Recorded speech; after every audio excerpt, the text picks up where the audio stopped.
you need to share what you learn. What's the point of learning when you don't share what you learn? So Mi'kmaq, being Mi'kmaq is about sharing.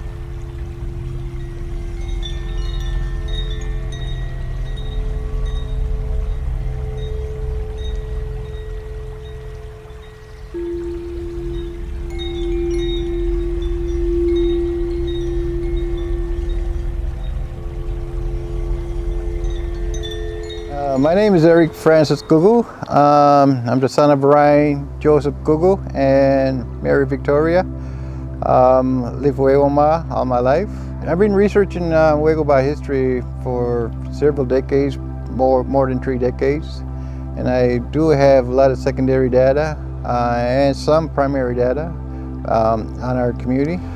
I got into this kind of stuff because my relations, my ancestry, I went back to 1702 and just following my lineage and my father and his family, the history they have with this community is so strong, and I respect it, and I just want to, cherish it and research it and share it. And I'm here today to do this. The first first time people interviewed people that were here, they asked warriors, why do you defend Waycobah so fiercely? Why do you want to die for this community? And the answer was that this mountain has a significant importance to our people. It is sacred, and also in a strategic perspective, it has, you could see the whole Bedore Lakes from this mountain. There's a big bay there. All of that bay is to protect any raiders from Mohawk or any other nations that may be attacking us. So that Antigonish Bay all the way to Cape Breton Mabu, all of that bay coming towards Waycobah, it's all one thing. They're all protecting the Unama'ki, and they were very connected to each other. And there were communities all along everywhere in those shores. When Waycobah was first made a reserve, it included Port Hood and Margaree Reserve, and the first time non-natives arrived in Margaree Forks. There were First Nation families living there. So people been living there as long as we could remember. There's been people living there.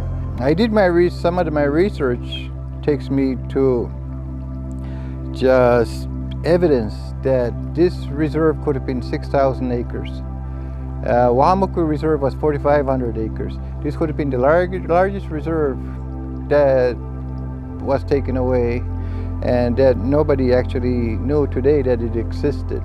Back then, when the government approached us, they wanted the lands up in Port Hood. We had a reserve there, Port Hood Reserve 26. And my research brought me to finding a map, just a boundary line, and bunch of secondary data at Nova Scotia Archives explaining the situation with that land and how it got to be taken away by the government. And if you look into Nova Scotia Archives, you're going to find Joseph B. McDonald. He was the Indian agent back then, and he wrote dozens of documents to the government expressing his concern about encroachment on First Nation community. He was concerned about, as well as the elders back then and all the leaders, they were concerned about Port Hood being lost to the government. Fast forward, the land was lost, and the documents, they all support this, and there's a story there to be told. People just have to look and extract this secondary information in the archives. So I think Margaree was lost due to, there's documents that claims that railroad track was approved and a railroad station was supposed to be built there. You know, we all need, you know, real estate in the First Nation communities. We're running out of places to build our homes. And yet, there's 2 reserves that were taken illegally. We should at least get one back. I know there's enough secondary data to actually make a legal case for Margaree, but Port Hood, like I said, if it was stolen by the government and they're the record keepers, it's going to be a lot more complicated to get Port Hood back. But if we put enough resources in there, maybe we could, you know, maybe we could decide that maybe it's something that we could research and, you know, in a collaborative effort by other First Nation communities and their resources to actually find a plan, make a plan, and, you know, take steps in taking this land back.